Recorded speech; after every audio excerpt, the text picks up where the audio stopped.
அனைவருக்கும் வணக்கம். இன்று அறத்துப்பாலின் பாயிரவியலில் உள்ள 4ஆம் அதிகாரமான அரண் வலியுறுத்தலில் இருந்து பொருள் மற்றும் அதன் குறள்களை காணலாம். திருக்குறள் பிரிவு அறத்துப்பால், இயல் பாயிரவியல், அதிகாரம் அரண் வலியுறுத்தல்.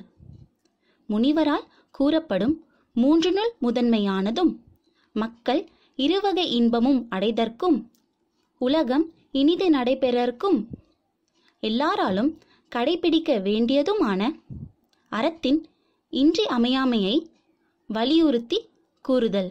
இதுவே அரண் வலியுறுத்தலின் பொருள். குறள் எண் 32. அறத்தினூன் ஊங்கு ஆக்கமும் இல்லை, அதனை மறத்தலின் ஊங்கில்லை கேடு. விளக்கம்: ஒருவனுடைய வாழ்க்கைக்கு அறத்தை விட நன்மையானதும் இல்லை, அறத்தை போற்றாமல் மறப்பதை விட கொடியதும் இல்லை. வாழ்க வளமுடன். வாழ்க்கையில் நடப்பது அனைத்தும் நன்மைக்கே என்று நினைத்தால் வாழ்க்கை இனிமையாக அமையும். தொடரும் அரண் வலியுறுத்தல் அதிகாரத்திலிருந்து குறள்கள்.